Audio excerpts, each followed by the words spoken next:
జగిత్యాల జిల్లా రాయకల్ మండలంలోని ఇటిక్యాల గ్రామంలో శ్రీ లక్ష్మీ వెంకటేశ్వర స్వామి దేవాలయంలో శుక్రవారం రోజున కుడార్తె ఉత్సవంను పండితులు జగన్మానాచార్యులు రఘునాథాచార్యులు ప్రత్యేక పూజలు అర్చనలు చేశారు. స్వామివారికి పాలతో చేసిన పాయసంను నైవేద్యంగా స్టీల్ పాత్రలో నివేదించి భక్తులకు అందజేశారు. ఈ కార్యక్రమంలో ఆలయ కమిటీ సభ్యులు, నాయకులు, మహిళలు తదితరులు పాల్గొన్నారు.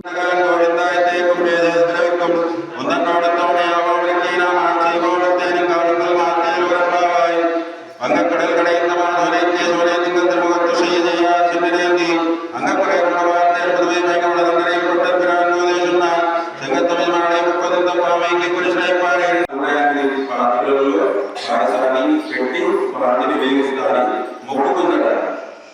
ఆ ఇంకొక పాశనం చదవగానే ఏమైందంటే అమ్మవారు స్వామిలో ఐక్యం కావడం జరిగింది. స్వామికి భార్యగా అవ్వడం జరిగింది. ఈ మొక్కు తీర్చుకోలేకపోయింది. ఈ మొక్కు ఎవరు తీర్చారంటే రామానుల వారు. అంటే అమ్మవారు ఎప్పుడంటే మన కలియుగానికి పూర్వం అమ్మవారు జన్మించింది. రామానులు ఎప్పుడు వచ్చారు?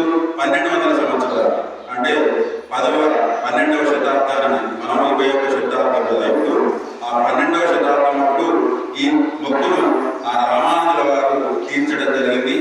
దాని విధంగా ఆ శ్రీరంగాది, భద్రాచలం, ఆ తిరుపతి లాంటి విశేష క్షేత్రాల్లో జరిగే విధంగా మనం కూడా దివ్య దేశంగా భావించుకోవాలి. మనకు అన్ని ఆనవాళ్ళు పెంచేపై ఉన్నారు మన దేవాలయంలో. మనది కూడా ఒక దివ్య దేశంగా తిరుపతి లాగానే భావించుకుని అందరూ కూడా అక్కడే వస్తున్నారు. మాకు తిరుపతి ఇంత మంచిగా రావడదయ్యా, స్వామికి నివేదించుకుందా అన్నట్టు